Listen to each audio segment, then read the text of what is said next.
You see, a man can spend years in the market and still not understand why he enters when he does. He'll talk about charts, indicators, news.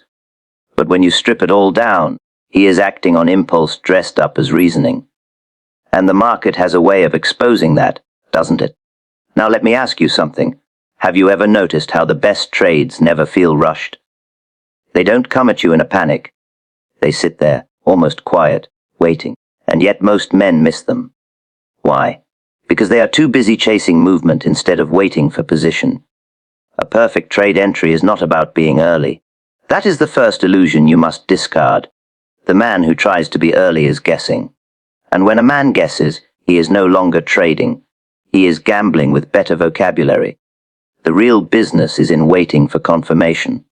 Not the kind that comforts you emotionally, but the kind that proves the market has already chosen its direction.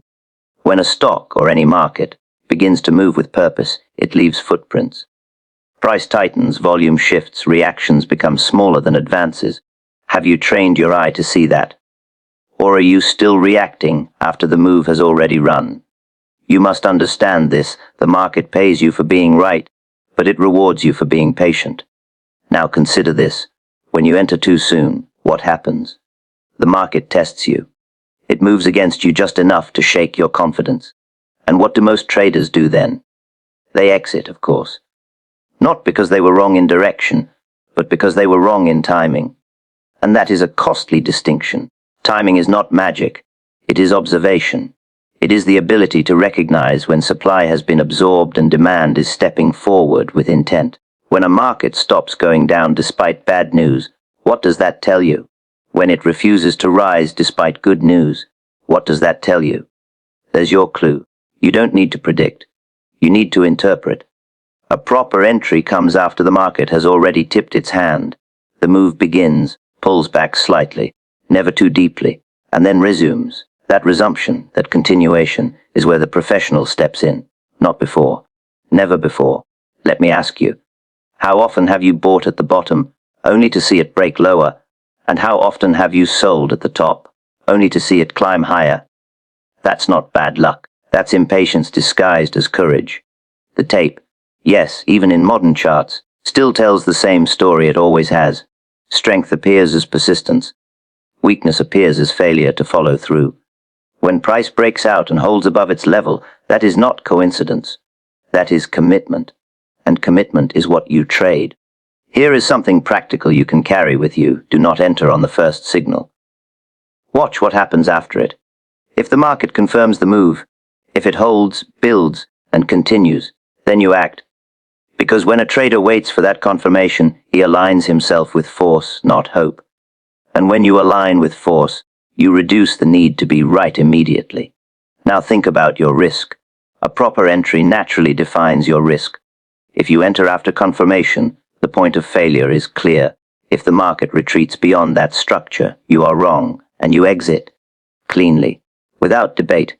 But if you enter too early, where is your exit? You don't know. And a man who doesn't know where he is wrong will stay wrong far longer than he should. That is how losses grow, not from bad ideas, but from bad entries. You must also understand the relationship between patience and capital. Every unnecessary trade costs you, not just money, but clarity. When you are constantly in the market, you lose your ability to see it objectively. Have you noticed that? The more you trade, the less clearly you think. So the question becomes, are you trading because there is opportunity or because you feel the need to act? The professional waits. He studies. He lets the market come to him. And when it does, he acts decisively. Not with hesitation, not with fear, but with understanding. Because by the time he enters, the market has already done the hard part. Now let's bring this into something you can use. When you look at a chart, don't ask, where can I enter? That's the wrong question. Ask instead, where has the market proven itself? Where has it shown strength that cannot easily be reversed? You will find those areas near breakouts, near continuation points, near moments where the crowd is still uncertain, but the price is no longer hesitating. And here is the subtle truth. Perfect entries often feel uncomfortable, but not chaotic. There is a difference. Chaos is when you are guessing. Discomfort is when you are stepping in just as the move begins to reveal itself. Can you tell the difference? Most cannot, and that is why most fail. The market is not against you. It simply does not reward premature action. When you learn to wait, truly wait, you begin to see fewer trades but better ones. And those trades, taken with precision, begin to compound. That is how wealth is built in this game, not through frequency but through quality.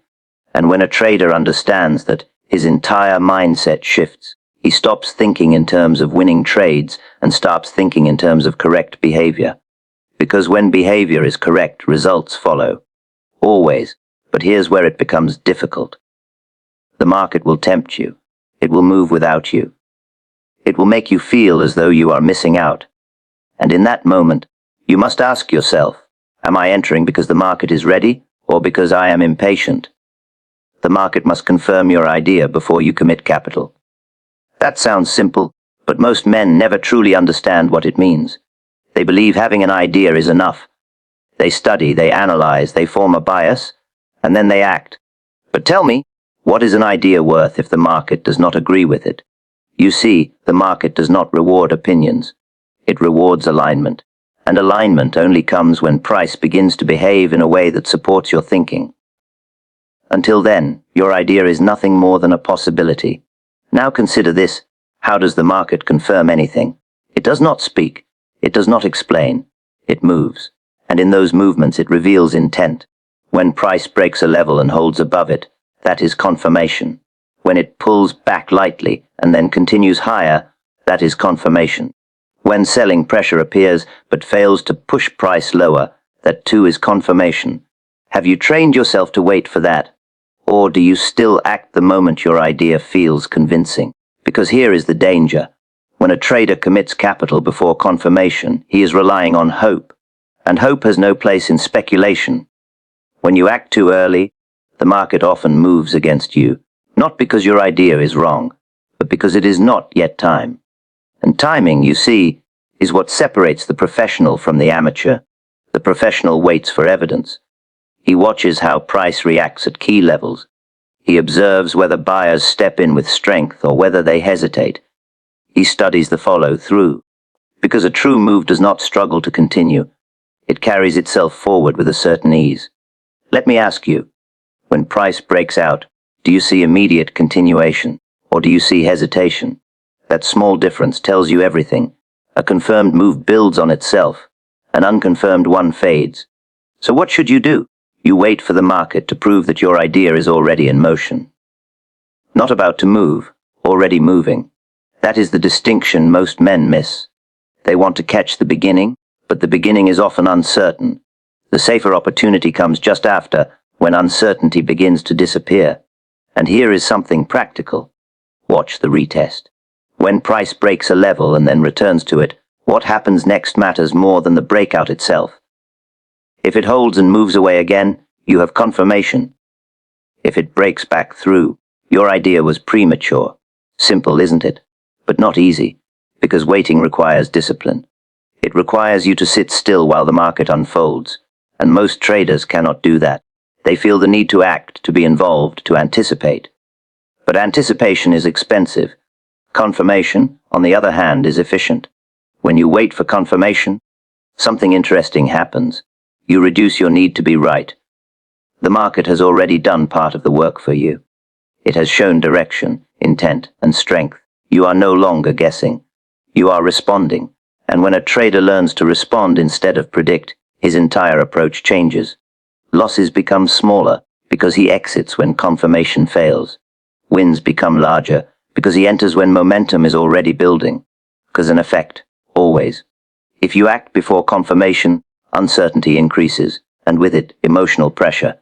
If you act after confirmation, clarity increases, and decision-making becomes simpler. So the real question is not whether your idea is good. The real question is, has the market agreed with you yet? Early entries invite doubt.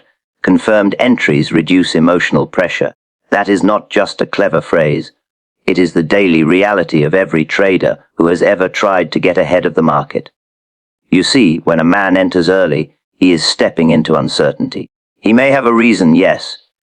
He may have studied the chart, drawn his levels, convinced himself that the move is coming. But let me ask you, has the market actually moved yet, or is he simply expecting it to? Because expectation creates tension. The moment you enter too soon, your mind begins to work against you.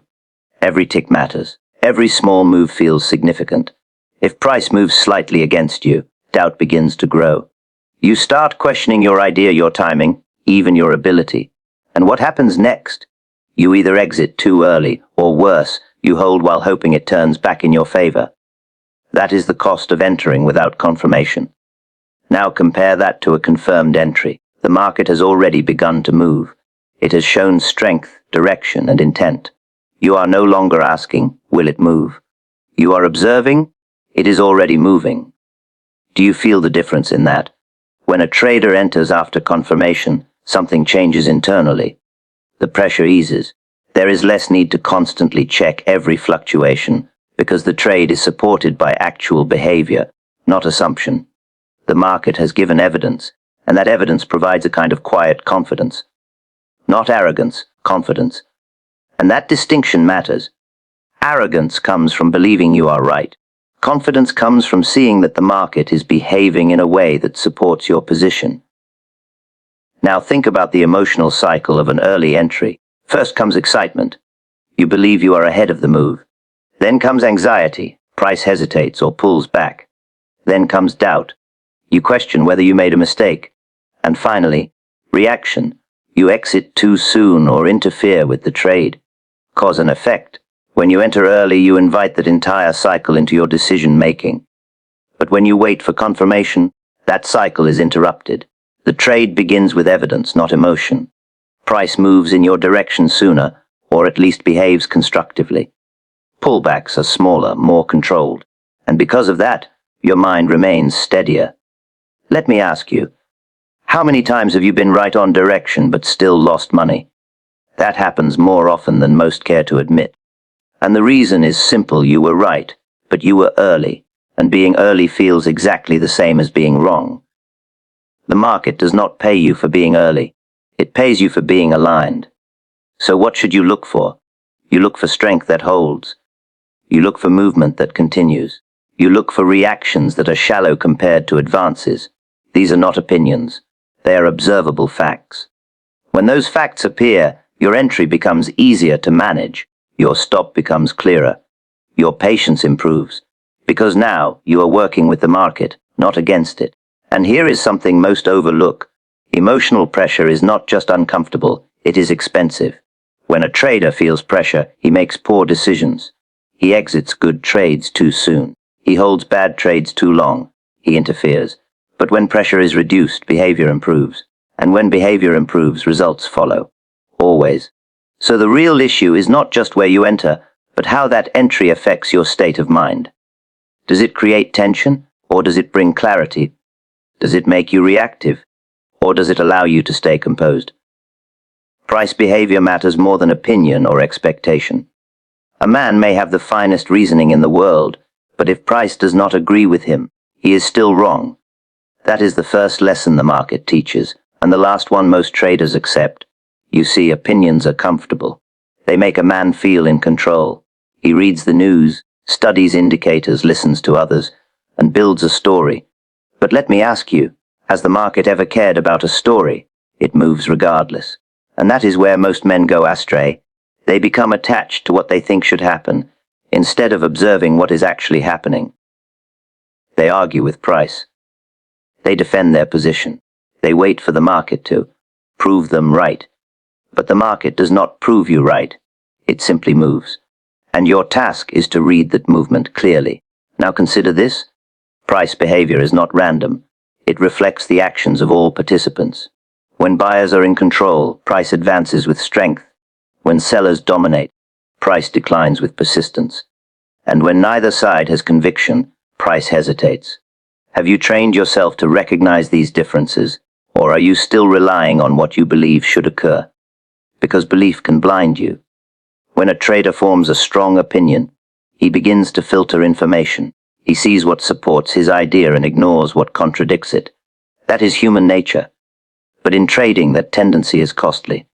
Because the clues are always there, subtle but visible.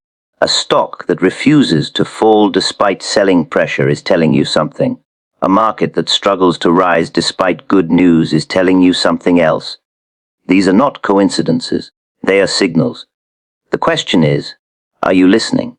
Here is something practical. Watch how price reacts at important levels. Not just whether it reaches them, but what it does there. Does it break through cleanly, or does it stall? Does it reverse sharply or drift sideways? These small behaviors carry more truth than any prediction. Because behavior is real, opinion is not. And when you base your decisions on behavior, your trading becomes simpler. You are no longer trying to forecast. You are responding. You are aligning yourself with what is already taking place. Let me ask you, have you ever held onto a losing trade because you were sure it would turn? Of course you have. Every trader has. And what caused that? Not price, but opinion. Opinion tells you to hold. Price tells you to exit. And when the two conflict, the inexperienced trader chooses opinion. The professional does not. He respects price above all else. If the market behaves in a way that contradicts his idea, he adjusts. Quickly. Without hesitation. Because he understands that being wrong is not the problem. Staying wrong is. Cause and effect again. When you prioritize opinion, you delay action. When you delay action, losses grow. But when you prioritize price behavior, decisions become immediate, clear, efficient. And here is the deeper truth. Price behavior is the only thing that can validate your trade. Not your analysis, not your confidence, not your reasoning. Only price. So instead of asking, what do I think will happen? Ask yourself, what is the market showing me right now? That question changes everything. Because it shifts your focus from prediction to observation, from ego to evidence. And when a trader makes that shift, he begins to see the market as it is, not as he wishes it to be. Strong moves show continuation. Weak moves hesitate and fail. That is not theory. It is observation repeated over and over in the market. And yet, most traders ignore it. They treat all movement the same, as if every rise carries equal strength, as if every drop holds equal conviction. But tell me, does the market ever move with equal intent? Of course not. A strong move has a certain character to it. It advances with purpose. It does not linger, it does not struggle, and most importantly, it does not give back much ground. When price moves up strongly, pullbacks are shallow, brief, almost reluctant. Buyers step in quickly. The market does not need encouragement, it continues on its own. Have you noticed that? Or are you still looking at direction without studying behavior? Because direction alone will mislead you. Now consider the opposite. A weak move may look convincing at first. Price rises, perhaps even sharply. But then what happens? It stalls. It hesitates. It pulls back deeper than it should. And when it tries to move again, it lacks follow-through. That is weakness. Not because the move did not start, but because it could not sustain itself. Continuation is the key. A strong market continues. A weak market pauses and questions itself. And when the market begins to question itself, that is where opportunity shifts. Let me ask you, how often have you entered a trade simply because price was moving? You saw momentum and assumed strength, but momentum without continuation is nothing more than a burst of activity. It fades as quickly as it appears. The professional does not chase that. He waits to see if the move can carry forward. He watches how price behaves after the initial push. Does it build on its gains, or does it give them back? Does it hold above key levels, or slip below them? These are the questions that matter. Because when a move continues, it confirms participation. It shows that buyers or sellers are not finished. They are still active, still committed, and that commitment is what drives price further. Now think in terms of cause and effect. When a move is strong and continues, traders who missed the initial entry begin to step in. Their participation adds fuel. At the same time, those on the wrong side begin to exit, adding even more pressure in the direction of the move. That is how trends build, not from a single push, but from sustained continuation. But when a move is weak, the opposite occurs. Traders hesitate, they doubt, new participants hold back, and without new participation the move loses strength. It begins to stall, then reverse. Simple but powerful. Here is something you can apply immediately. Do not judge a move by its size alone. Judge it by its behavior after the move. Watch the pullbacks. Watch the follow through. A strong move should not retrace deeply. It should hold its ground and then extend. If it does not, something is wrong. And when something is wrong, you do not argue with it. You step aside. Let me ask you, why do traders hold on to weak moves? Because they confuse activity with strength. They see movement and assume continuation. But the market is more subtle than that. It reveals its true nature not in the initial move, but in what happens next. That is where the truth lies. So train yourself to wait. Let the move show you its character. Let it prove that it can continue. Because when you align yourself with continuation, you are trading with momentum that has already demonstrated its validity. The best entries occur after a controlled pullback, not during chaos. That is something a man only understands after he has been shaken out of enough trades to recognize the difference. You see, chaos attracts attention. Sharp moves, fast candles, sudden spikes, they create excitement. And excitement, more often than not, leads to poor decisions. A trader sees price moving quickly and feels the urge to act. He tells himself, this is the move. But let me ask you, when has urgency ever improved judgment? It hasn't. When the market is in chaos, it is not offering clarity. It is resolving imbalance. Buyers and sellers are fighting for control, and price reflects that struggle. Wide swings, erratic movement, lack of structure. These are not signs of opportunity. They are signs of uncertainty. And uncertainty is where money is lost. Now consider a controlled pullback. The move has already begun. Price has advanced with strength, shown intent, and then, rather than collapsing, it steps back calmly. The pullback is measured. It respects structure. It does not erase the entire move. It pauses, gathers, and then prepares. Do you see the difference? One is disorder. The other is preparation. The controlled pullback tells you something important.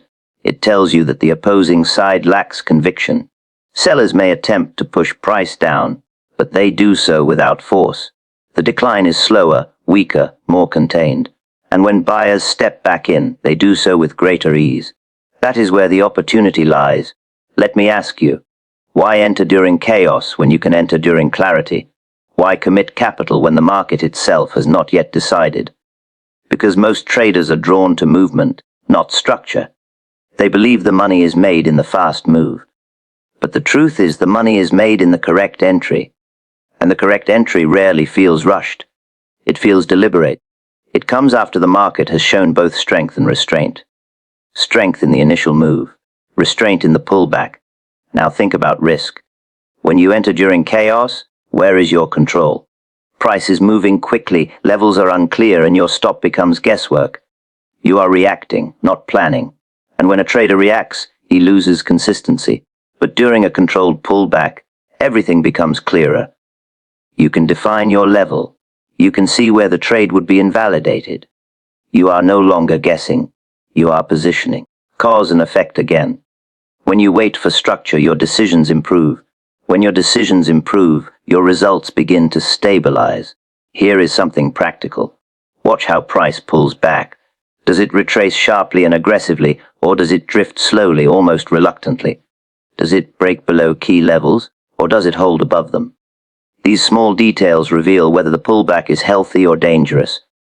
A healthy pullback stays contained. It respects the prior move. It gives you a second chance. Not a desperate one, but a calculated one. And that second chance is where professionals operate, because they understand that the first move is often emotional. It is driven by reaction, by surprise, by sudden participation. But the pullback, that is where intention reveals itself. That is where the market shows whether it truly wants to continue. Let me ask you, are you trading the reaction or the intention? Because those are not the same. The trader who enters during chaos is chasing reaction. The trader who waits for a controlled pullback is aligning with intention. And intention, when confirmed, leads to continuation. So the next time you see a fast move, resist the urge. Let it pass. Let the market settle. Let it show you whether it can hold what it has gained. Because if it cannot hold, it will not continue. Risk becomes clear only when the entry is properly timed. Most men think risk is something you calculate after you enter a trade. They speak of percentages, stop losses, position size. But tell me, how can you measure risk if you do not even know where you are wrong? You cannot. You see, risk is not just a number. It is a point of invalidation. It is the place where the market proves your idea incorrect. And that point only becomes visible when your entry is aligned with structure, when it is based on something the market has already shown. Now consider the trader who enters too early.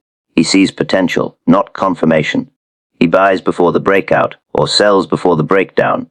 And when price moves against him, what does he do? He hesitates, because he does not know if the move against him is temporary or meaningful. That uncertainty is risk. Let me ask you, have you ever been in a trade where you kept adjusting your stop, giving it more room, telling yourself it just needed time? That is not discipline. That is confusion, and confusion always leads to larger losses. But when your entry is properly timed, after confirmation, after structure forms, something changes. The market gives you a reference point, a level, a boundary. If price moves beyond that, your trade is no longer valid. Simple. And when something is simple, it becomes actionable. A well-timed entry places you close to your point of invalidation. That means your risk is small, defined, and controlled. You are not guessing where to exit. You already know. And because you know, you can act without hesitation. Now think in terms of cause and effect. When risk is unclear, decisions are delayed. When decisions are delayed, losses grow. But when risk is clear, decisions are immediate. And when decisions are immediate, losses remain small. That is the difference. The professional trader does not just look for opportunity. He looks for clarity of risk. Because without that, there is no control. And without control, there is no consistency. Let me ask you, why do most traders focus so much on entries, yet struggle with exits? Because their entries are not precise. They enter in areas where the market has not yet defined itself. And as a result, they are left guessing when things go wrong. But a precise entry solves half the problem. When you enter after confirmation, after a breakout holds, after a pullback respects structure, you are stepping into a trade where the market has already drawn the line for you. If that line breaks, you are out. No debate. No emotion. That is how professionals think. They do not widen stops to protect ego. They do not hold on to losing trades in hope of recovery. They accept the loss quickly, because their entry was based on clarity, and when that clarity disappears, so does the trade. Now here is something practical you can carry with you. Before you enter any trade, ask yourself, where am I wrong? Not where you take profit, not how much you might gain, but where the idea fails. If you cannot answer that clearly, you have no business entering, because risk is not something you manage after the fact. It is something you define before you act, and that definition comes from timing. When your timing is poor, your risk expands. When your timing is precise, your risk contracts. And over time, the difference compounds, not just in your account, but in your confidence. Because a trader who understands his risk trades differently. He is calmer, more deliberate, less reactive. He knows that a single trade does not define him, because his losses are controlled. And control is everything in this business. Without it, even the best ideas fail. With it, even average ideas can produce consistent results.